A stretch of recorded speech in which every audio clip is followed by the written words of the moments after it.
Hello. നമസ്കാരം sir. നമസ്കാരം. Sir, ഞങ്ങൾ ഇവിടുന്ന് ഇറങ്ങി ഒരു 10 മിനിറ്റിനുള്ളിൽ അവിടെ എത്തും. ഞാനേ കാർഗോസിൽ നിന്ന് ഇപ്പോൾ ഇറങ്ങിയിട്ടേ ഉള്ളൂ. വീട്ടിൽ പോയിട്ടൊന്ന് ഫ്രഷ് ആയിട്ട് വരാം. Okay okay sir.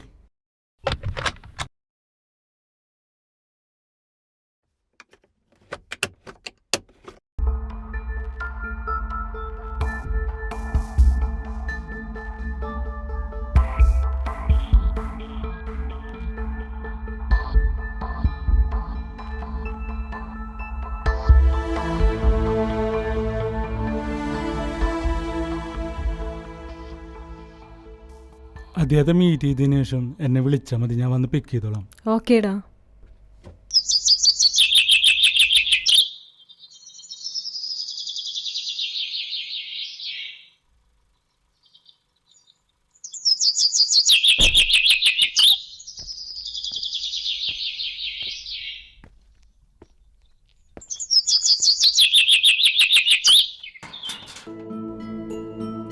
ഇത് രസമുണ്ടല്ലേ?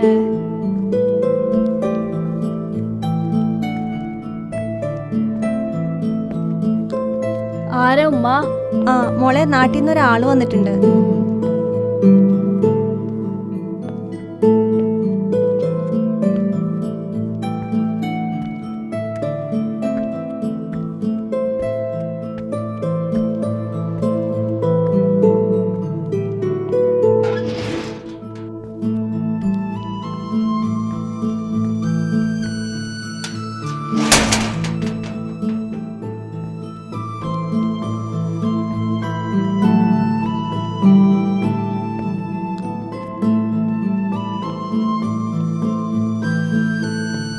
നമുക്ക് അകത്തേക്ക് ഇരിക്കാം. വേണ്ട, ഇവിടെ ഇരിക്കാം.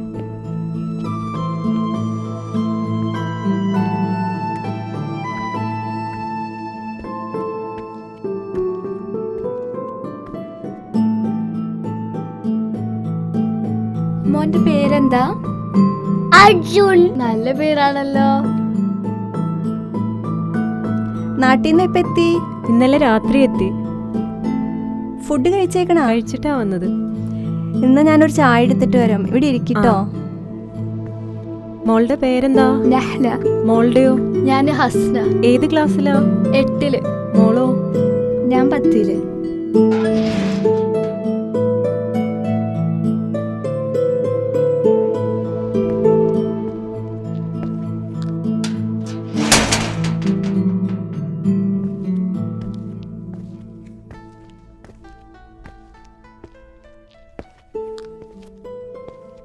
എന്താ മക്കളെ ഏടിരുന്ന് ആത്തിരുന്നാ പോരായിരുന്ന?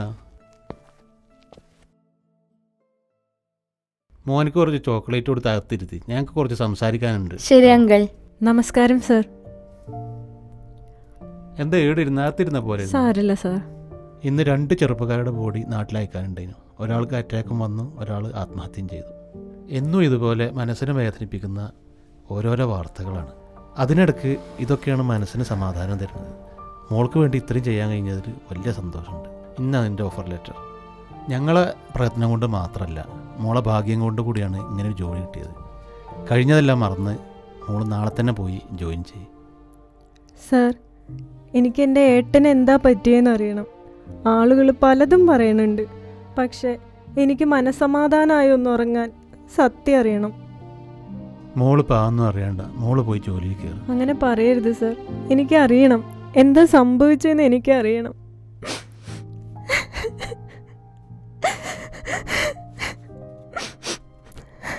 മോള് കരയല്ലേ, മോൾക്ക് നിർബന്ധമാണെങ്കിൽ ഞാൻ പറഞ്ഞുതരാം. ഇവിടെ ഓരോ ആൾക്കാർ ആത്മഹത്യ ചെയ്യണതിനും ഓരോ കാരണങ്ങളുണ്ടാകും. പക്ഷെ നിൻ്റെ ഭർത്താവിൻ്റെ കാര്യത്തിൽ അത് കുറച്ച് സങ്കടകരമായിരിക്കും. ആളെ മരണത്തിലെത്തിയ യഥാർത്ഥ കാരണം ആൾക്ക് അറിയില്ലായിരുന്നു. നിനക്ക് ഞാനത് പറഞ്ഞുതരാം. ആദ്യം മോൾ അറിയേണ്ടത് ആ കുടുംബത്തെക്കുറിച്ചാണ്. Messi wants it again. Lloris in the way.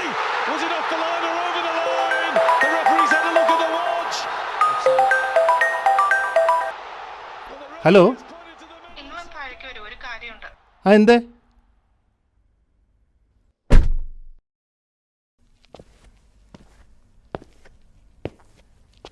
എന്താ ഇത്? ഇതൊരു കേക്കാ. മക്കൾക്ക് കൊടുത്തിട്ട് നിങ്ങൾ കഴിച്ചിട്ട് കിടന്നോളൂ. അപ്പം നീ ഭക്ഷണം കഴിക്കാനില്ലേ? ഇല്ല, ഞാനുണ്ടാവില്ല. നിങ്ങൾ കഴിച്ചിട്ട് കിടന്നോളൂ. ഓ ആയിക്കോട്ടെ.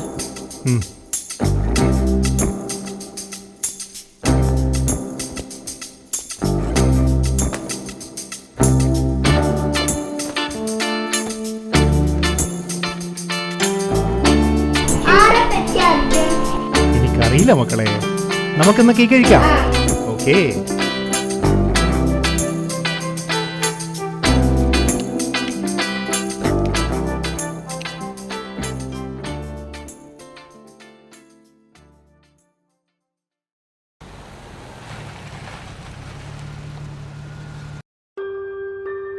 വിഷമിക്കണ്ട, സംഭവിക്കാൻ പാടില്ലാത്ത ഒക്കെ സംഭവിച്ചു. ഇനി എന്തെങ്കിലും ആവശ്യം ഉണ്ടാവുകയാണെങ്കിൽ എന്നെ ഈ നമ്പറിലൊന്ന് വിളിച്ചാൽ മതി.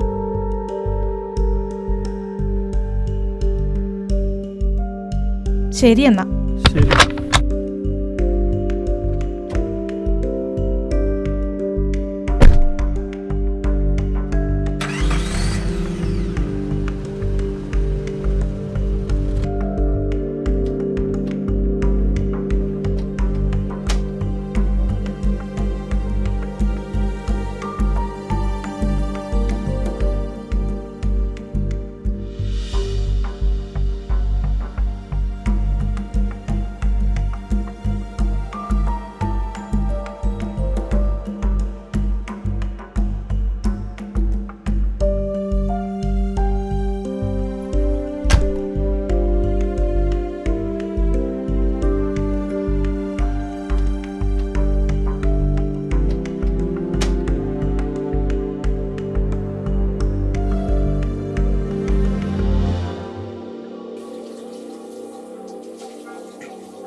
നിങ്ങൾ ഇതുവരെ ഉറങ്ങിയില്ലേ? എനിക്കൊരു കാര്യം പറയണ്ടായിരുന്നു. കാര്യങ്ങളൊക്കെ നമുക്ക് നാളെ പറയാം. നാളെ രാവിലെ എനിക്കൊരു മീറ്റിംഗ് ഉള്ളതാണ്. നീ ലൈറ്റ് ഓഫ് ചെയ്തിട്ട് കിടന്നുറങ്ങാൻ നോക്ക്.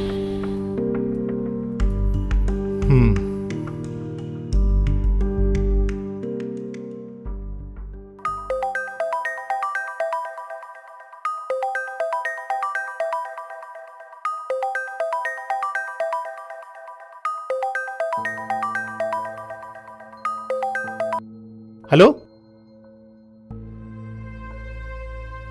Yes sir. Yeah, I don't know him personally, sir.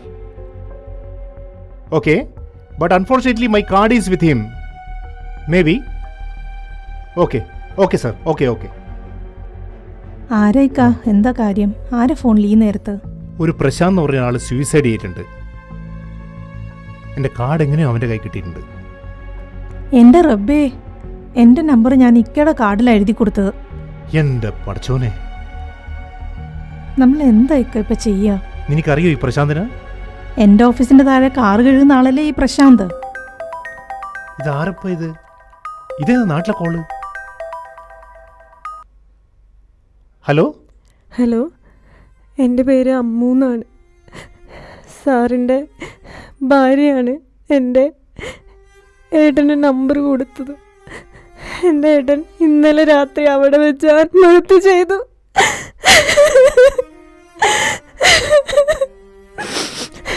Body നാട്ടിലെത്തിക്കാൻ ഞങ്ങളെ ഒന്ന് സഹായിക്കുമോ? വേറെ ആരോടും പറയാനില്ലാത്തോണ്ടാ.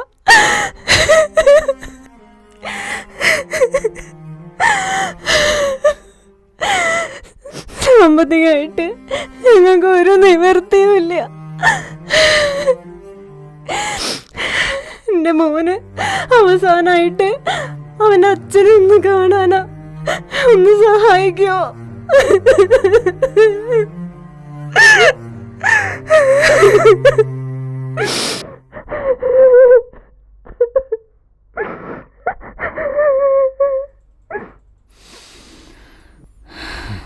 ഇക്ക, ഇനിയിപ്പോൾ നമ്മൾ എന്താ ചെയ്യുക?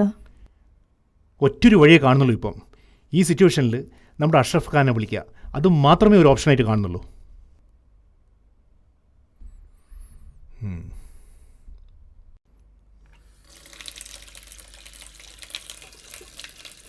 ആ മരിച്ചയാളില്ലേ, ഉം. പാസ്പോർട്ട് പണയം വെച്ചിട്ടാണ് പലിശക്ക് പണം എടുത്തിട്ടുള്ളത്. അത് തിരിച്ചെടുക്കണമെങ്കിൽ പൈസ കൊടുത്തേ പറ്റൂ. നമ്മൾ എന്താ ഇപ്പം ചെയ്യുക? എൻ്റെ അടുത്ത് കുറച്ച് ക്യാഷ് ഉണ്ട്. ഉം. നീ ആ ക്യാഷും കൊണ്ട് ആ പലിശക്കാരനെ കാണാൻ പറ്റുമോ നോക്ക്. ഓക്കെ, ഒന്നും ആയിട്ടില്ല എന്നുണ്ടെങ്കിൽ ജസ്റ്റ് അഷ്റഫ് ഖാൻ ഒന്ന് വിളിക്ക്. ഓക്കെ, എനിക്കൊരു മീറ്റിംഗ് അർജൻറ്റായിട്ടുണ്ട്, പോയേ പറ്റൂ. ശരി എന്ത് കേട്ടോ. ആവശ്യമുണ്ട് വിളിച്ചാൽ മതി. ശരി. എന്നാൽ ശരി.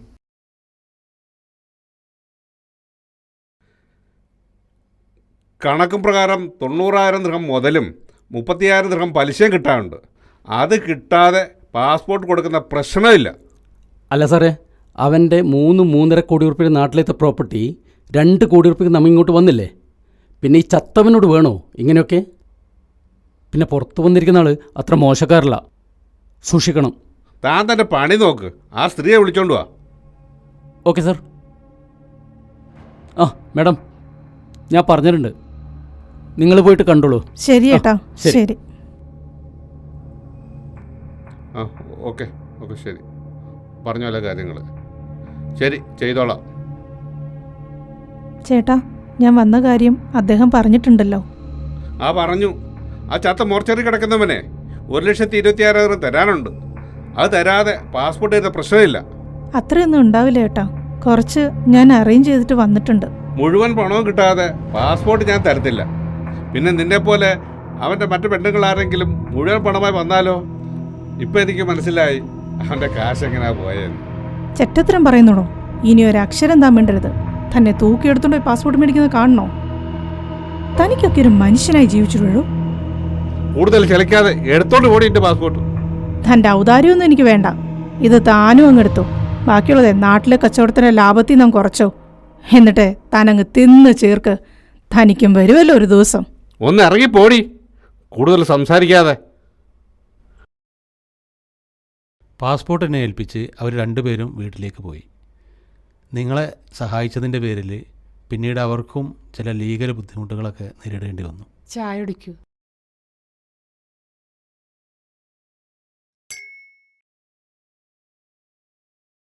നിങ്ങളെ ഭർത്താവ് വന്ന് വെറും ബർത്ത്ഡേ കേക്ക് മുറിച്ചാൻ വേണ്ടി മാത്രമല്ല ആളെടുത്ത് പോയത്. എന്തെങ്കിലും സഹായം കിട്ടുമെന്ന് വിചാരിച്ചാണ് ആൾ പോയത്.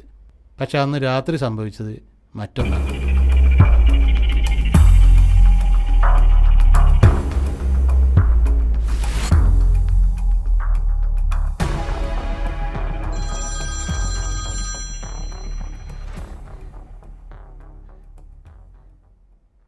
ഹലോ. ചേട്ടാ, 513ക്ക് ഒരു ബോട്ടിൽ വെള്ളം വേണം. ഒരു 1 hour കഴിഞ്ഞിട്ട് വന്നാൽ മതി. ശരി മാഡം.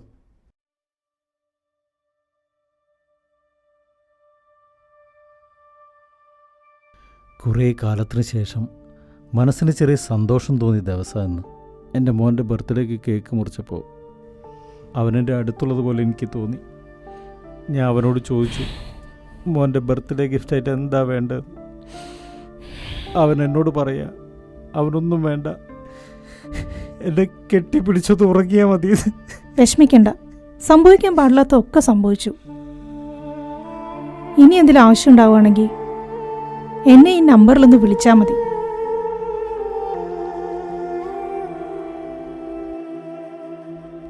ശരി എന്നാ. ശരി.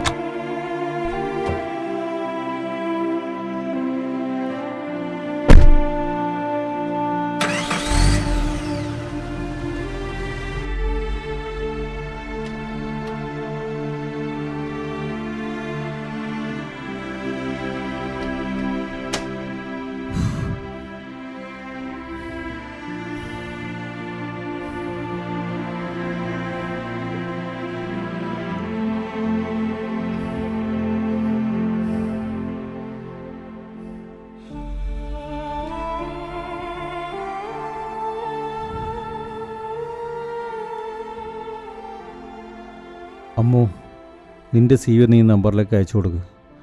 ഞാൻ നിന്നെ ഒരു 10 മിനിറ്റ് കഴിഞ്ഞിട്ട് വിളിക്കാം. തൊട്ടപ്പുറത്തെ ബിൽഡിങ്ങിലേക്ക് ഒരു ബോട്ട് വെള്ളം കൊണ്ട് കൊടുക്കാനുണ്ട്. ശരിയാ?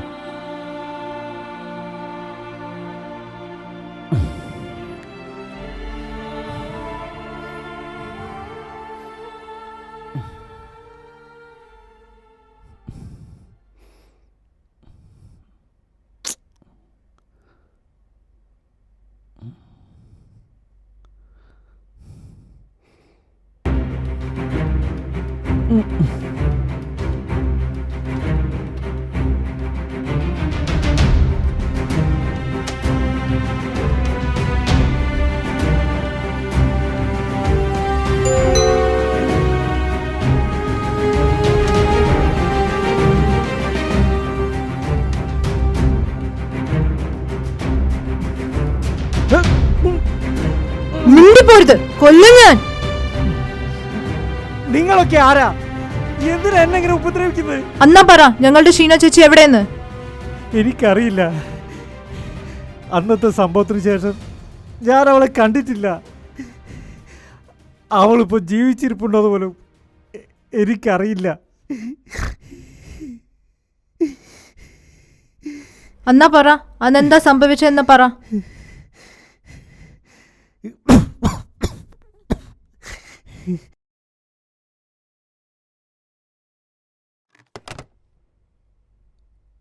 സന്ധ്യ, ഷീന വന്നില്ലേ? ആ സർ, ഷീന ക്യാബിലുണ്ട്. പിന്നെന്തായി? ബാങ്കിൽ കൊടുക്കാനുള്ള ഡോക്യുമെന്റ്സ് എല്ലാം റെഡിയല്ലേ? ആ, അതെല്ലാം റെഡി ആയിട്ടുണ്ട് സർ. എന്നാലും സാറേ കാണിച്ചത് വല്ലാത്ത റിസ്ക്കുള്ള പരിപാടിയായിപ്പോയി. നാട്ടിലെ ഫുൾ പ്രോപ്പർട്ടി പണയം വെച്ച് 2 കോടി രൂപ പലിശക്കെടുത്ത് ഇങ്ങോട്ട് കൊണ്ടുവരാന്ന് വെച്ചാൽ സാറിനെ സമ്മതിക്കണം. എടോ, ബാങ്ക് ഗ്യാരണ്ടി കൊടുക്കാതെ ആ കമ്പനി നമുക്ക് അഡ്വാൻസ് പേയ്മെൻറ്റ് റിലീസ് ചെയ്യില്ല. പിന്നെ ഈ 1 മില്യൺ തന്ന് നമ്മളിവിടെ ആര് സഹായിക്കാനാ? എനിക്കൊരു കാര്യം ഉറപ്പുണ്ട്, ഈ പ്രൊജക്റ്റ് കഴിയുന്നതോടുകൂടി നമ്മുടെ കമ്പനി എന്തായാലും രക്ഷപ്പെടും. നീ ഒരു കാര്യം ചെയ്യ്, ഷീനോട് പറഞ്ഞിട്ടേ ആ ലോക്കറിൽ നിന്ന് ക്യാഷ് എടുത്തിട്ട് വരാൻ പറയും. ശരി സാർ, ഓക്കെ. സാർ, ഒരു പ്രശ്നമുണ്ട്. ഷീനത ക്യാബിൽ നിന്ന് കരയുണ്ട്, പൈസ കാണാനില്ലെന്നൊക്കെ പറഞ്ഞിട്ട്. എനിക്കറിയില്ല. എന്റെ ദൈവമേ, സന്ധ്യ നീ എന്തായി പറയുന്നത്? എന്റെ ക്യാഷ് അവിടെ പോയി. Call Sheena. Okay sir. Sir, സാറിനോട് എന്ത് പറയണമെന്ന് എനിക്കറിയില്ല സാറേ. അയാളെല്ലാം കൊണ്ടുപോയി. ഏതാള്? എന്റെ ഭർത്താവാണ് സാർ. അയാളാണ് കേസ് കൊണ്ടുപോയത്. എനിക്ക് ഇപ്പൊ മെസ്സേജ് വന്നതേ ഉള്ളൂ സാർ. നീ പറഞ്ഞിട്ടല്ല അയാൾക്ക് ഞാനോട് ജോലി കൊടുത്തത്. നമ്മൾ 3 പേരും മാത്രം അറിയാവുന്ന കാര്യം നീ പറയാതെ അയാൾക്ക് എന്നെ അറിയോ? അവർക്കൊന്നും അറിയില്ല സാർ, അവിടെ ഇരിക്കേ. ഈ കമ്പനിയിൽ നിന്നും ഇന്ന് വരെ 1 രൂപ പോലും ഞാൻ എടുത്തിട്ടില്ല സാറേ. സാറിനെ വിശ്വസിക്കണം, ഭഗവാനാണ് സത്യം. സാറിനെ അവിശ്വസിച്ച പിന്നെ ഞാൻ ജീവിച്ചിരിക്കില്ല സാറേ. സദ്യ വിളിച്ചോട് പോ.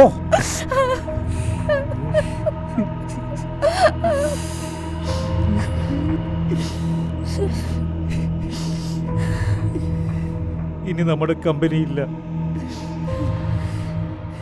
എല്ലാം പോയി. നിങ്ങളൊക്കെ എങ്ങോട്ടാന്ന് വെച്ചാ പോയി രക്ഷപ്പെട്ടോ. സാർ വിഷമിക്കാതിരിക്കെ, നമുക്ക് എന്തെങ്കിലും ചെയ്യാം.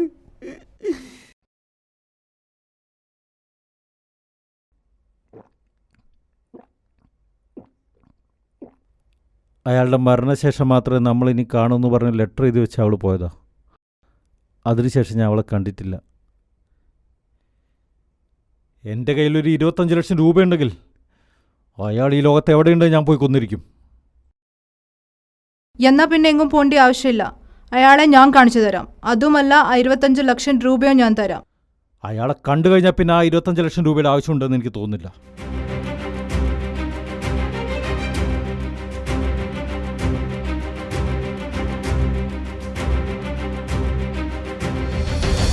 എന്നാ നീ ഇവിടെ ഇരി, ഞങ്ങൾ ഇപ്പം വരാം.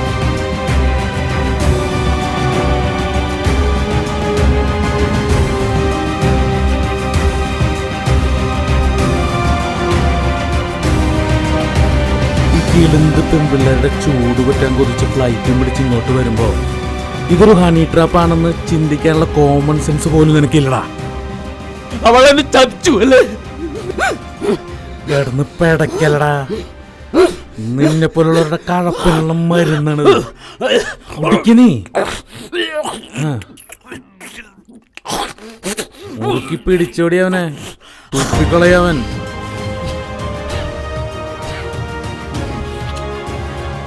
നിനക്കേ ഞങ്ങളെ അപ്പുറത്തും പുറത്തും കടത്തി എന്തോ ചെയ്യാനുള്ള പൂതി ഉണ്ടല്ലോ, അതിന് അടുത്ത ജന്മം നോക്കാട്ടോ പട്ടി. ചേട്ടാ, പിന്നെ ഞങ്ങൾക്ക് ഫ്ലൈറ്റിന്റെ ടൈം ആയിട്ടുണ്ട്. ഞങ്ങൾ ഇറങ്ങുക കേട്ടോ. പിന്നെ ഒരാളും കൂടി ഞാൻ അകത്തോട്ട് വിടുന്നുണ്ട്. വെളിയിൽ വെയിറ്റ് ചെയ്യുന്നു.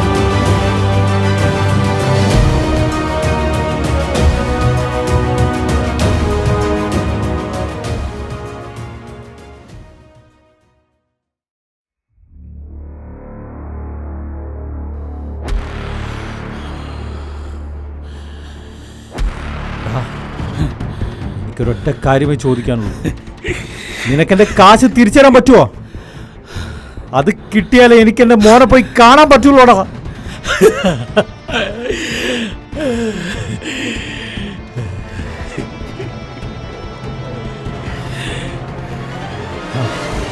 അതവിടെ ഇരിക്കട്ടെ. നിന്നെ കൊന്നതിൻ്റെ പേരിൽ ഒരാളും ഒരാളെയും തേടി പോകരുത്.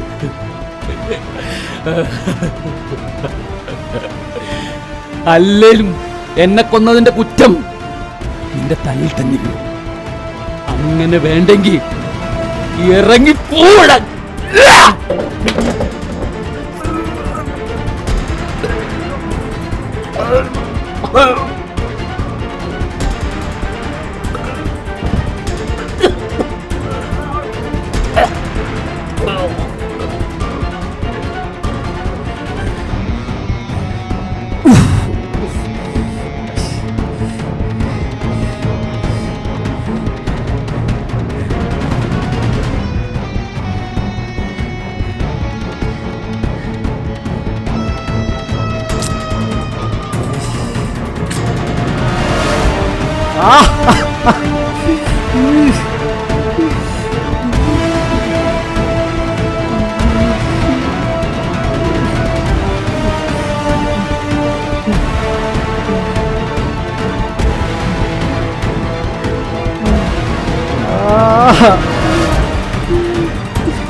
ആ പിള്ളേരുടെ ഫ്ലൈറ്റ് ഓൺ ടൈം ആയിരുന്നോ?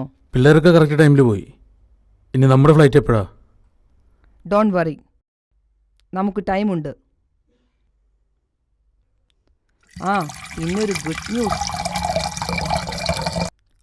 അർജുനെ നന്നായി നോക്കണമെന്ന് മെസ്സേജ് അയച്ചിട്ട് അവൻ അങ്ങ് തൂങ്ങിച്ചത്ത്. നീ ഇതെല്ലാം ചെയ്യുന്നതേ വെറും പണത്തിന് വേണ്ടി മാത്രമല്ല. നിനക്ക് അവനുമായിട്ട് വേറെ എന്തോ ഒരു പ്രശ്നമുണ്ട്. ഇനി നീ അത് പറഞ്ഞിട്ടേ നമ്മൾ ഇവിടുന്ന് പോകുന്നുള്ളൂ. അല്ലേലും എല്ലാം അറിഞ്ഞിട്ടേ നീ ഇവിടുന്ന് പോകൂ.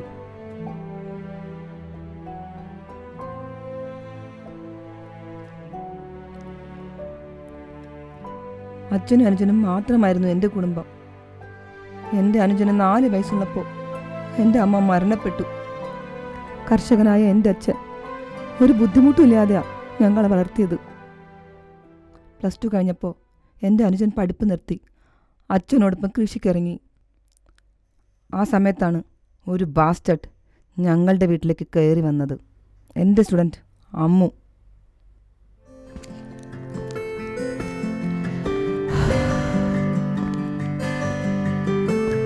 വാ അമ്മു, ഇരിക്കി. എന്താ നേരെ വൈകിയേ? ബുധനാഴ്ചയാണ് ടെൻഡർ സബ്മിഷൻ. അവനാണെങ്കിൽ ഇന്ന് എന്നെ കംപ്ലീറ്റ് ചെയ്യണം, GM-നെ കാണിക്കാനുള്ളത് അത്രേ. എനിക്ക് മടുത്തു. ഈ ഒരു സാലറിക്ക് പോത്ത് പോലെ പണിയെടുത്തു. ഞാൻ നോക്കിയിട്ട് ഇനി വല്ല യൂട്യൂബോ ടിക്ടോക്കോ ഒക്കെ രക്ഷയുള്ളൂ. അങ്ങനെയാണ് നിനക്കിപ്പോൾ വീടും വെക്കാം, ബെൻസ് കാറും വാങ്ങാം. അതാണല്ലോ നിൻ്റെ ആഗ്രഹം. ബെൻസൊക്കെ എടുത്താൽ നമ്മളെ മറക്കോ? എനിക്ക് ഒരു കാര്യം പറയാനുണ്ട്. എനിക്ക് നിന്നെ ഇഷ്ടമാണ്. നമ്മൾ വിവാഹം കഴിക്കുന്നു, ഈ കമ്പനിയിൽ നിന്ന് റിസൈൻ ചെയ്ത് മറ്റൊരു കമ്പനി തുടങ്ങുന്നു. എന്താ നടക്കുമോ?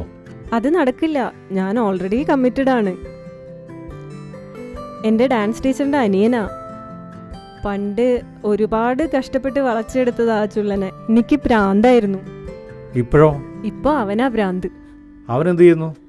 അവൻ നാട്ടില് അച്ഛനെയൊക്കെ കൃഷിയിൽ സഹായിച്ച്. ആ, അപ്പൊ ബെൻസുകാർ ഉടൻ തന്നെ വീട്ടിലെത്തും. അവനങ്ങനെ ഒഴിഞ്ഞു പോവില്ല. നീ ഒരു കാര്യം ചെയ്യും, നാട്ടിൽ പോയി അവന് കുറച്ച് കഷായം കൊടുത്തിട്ട് വാ. എങ്ങനെയുണ്ട്? എന്നിട്ട് വേണം എന്നെ തൂക്കിക്കൊല്ലാനല്ലേ? ഞാൻ പറയാനുള്ളത് പറഞ്ഞു. ഇനി നിന്റെയാണ് തീരുമാനം. ഞാൻ പറഞ്ഞ പോലെ ചെയ്താൽ മതി. നോക്കട്ടെ. ആ, പിന്നെ എന്താ കഴിക്കാൻ വേണ്ടത്? നല്ല വിശപ്പുണ്ട്. ഒരു ബിരിയാണി തന്നെ ആയിക്കോട്ടെ. ആയിക്കോട്ടെ.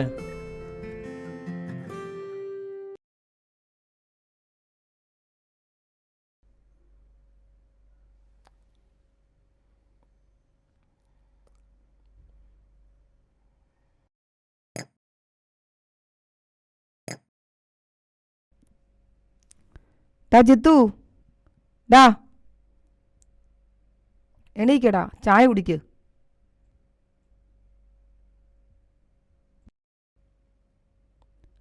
അവള് നമ്മളെ ചതിച്ചൂല്ലേ? സാരല്ലടാ മോനെ, നിനക്ക് ചേച്ചി ഉണ്ടടാ കൂടെ. അല്ലേലും അവള് നമ്മളെ കുടുംബത്തിന് പറ്റിയ ആളൊന്നും അല്ല. വാടാ ഇങ്ങോട്ട്. അവൻ്റെ ഒരു കിടപ്പ്.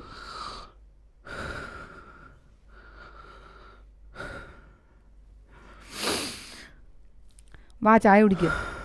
വാ.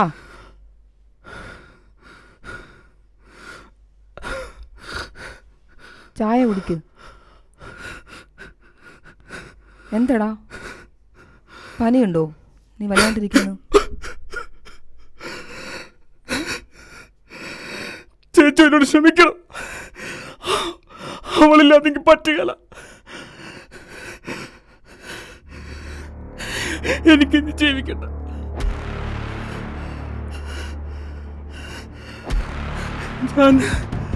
ഞാൻ നമ്മുടെ അമ്മയുടെ അടുത്തേക്ക് പോവാ. എന്റെ മോനെ, നീ എന്തൊക്കെയാ പറയുന്നേ? എനിക്ക് പിന്നെ ആരാ ഉള്ളേ?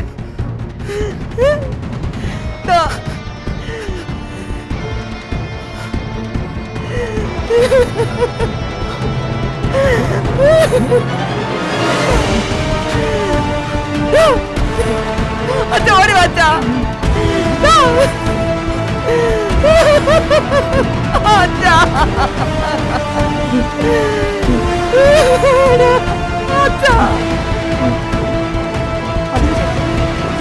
നാല് വർഷം വേണ്ടി ഞാൻ ആ ഡിപ്രഷൻ തിരിച്ചു വരാൻ. അപ്പോഴേക്കും അച്ഛനും വെച്ചു. ഒന്നുകിൽ ആത്മഹത്യ, അല്ലെങ്കിൽ എൻ്റെ അനുജനെ നശിപ്പിച്ചവരെ നശിപ്പിക്കുക. ഞാനുള്ളതെല്ലാം വിറ്റുപറക്കി ബാംഗ്ലൂരിലേക്ക് പോയി.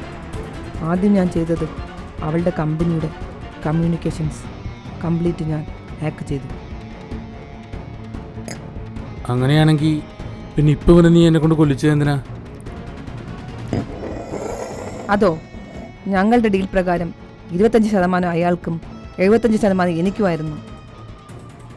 പക്ഷേ ക്യാഷ് കയ്യിൽ വന്നപ്പോൾ അയാളുടെ സ്വഭാവം മാറി. 50-50 വേണമെന്നായി. ഞാൻ അതും കൊടുത്തു. എന്നിട്ട് അന്ന് രാത്രി അയാൾ എന്നെ ക്രൂരമായി റേപ്പ് ചെയ്തു. ഞാനിതൊക്കെ സഹിച്ചതേ എനിക്കെൻ്റെ ലക്ഷ്യത്തിലെത്തണമായിരുന്നു. അപ്പം നിന്റെ ഈ റിവെഞ്ചിലേ ഇനി എനിക്കുള്ള റോൾ എന്താ? നിന്നെ ഞാൻ എൻ്റെ കൂടെ കൂട്ടണമെന്ന് വിചാരിച്ചതാ. പക്ഷെ നിന്റെ ഓവർക്കിങ് കാണുമ്പോൾ എനിക്ക് മനസ്സിലായി നീയും അയാളെപ്പോലൊക്കെ തന്നെയാണ്.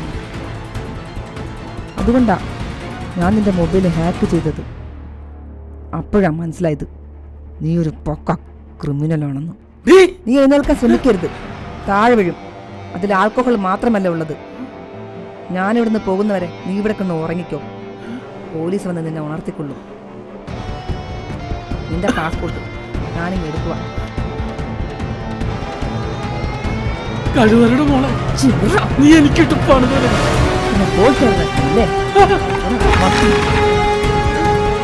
കൊല്ലൂടെ നിന്ന് ഞാൻ.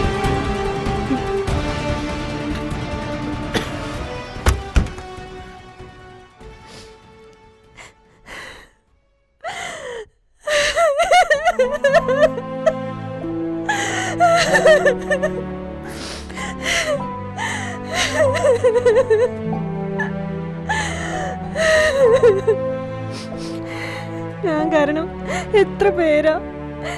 ഇനി അവര് എന്നെ മോനെ അന്വേഷിച്ചു വരുമോ? ഇല്ലില്ലില്ല, പേടി വേണ്ട. ഞങ്ങളെ കേടില്ല. നിയമത്തിന്റെ മുമ്പിൽ ആ സ്ത്രീ രക്ഷപ്പെടുക. നീ നിന്റെ ഫ്രണ്ടിനെ വിളിച്ചു വരാൻ പറയും.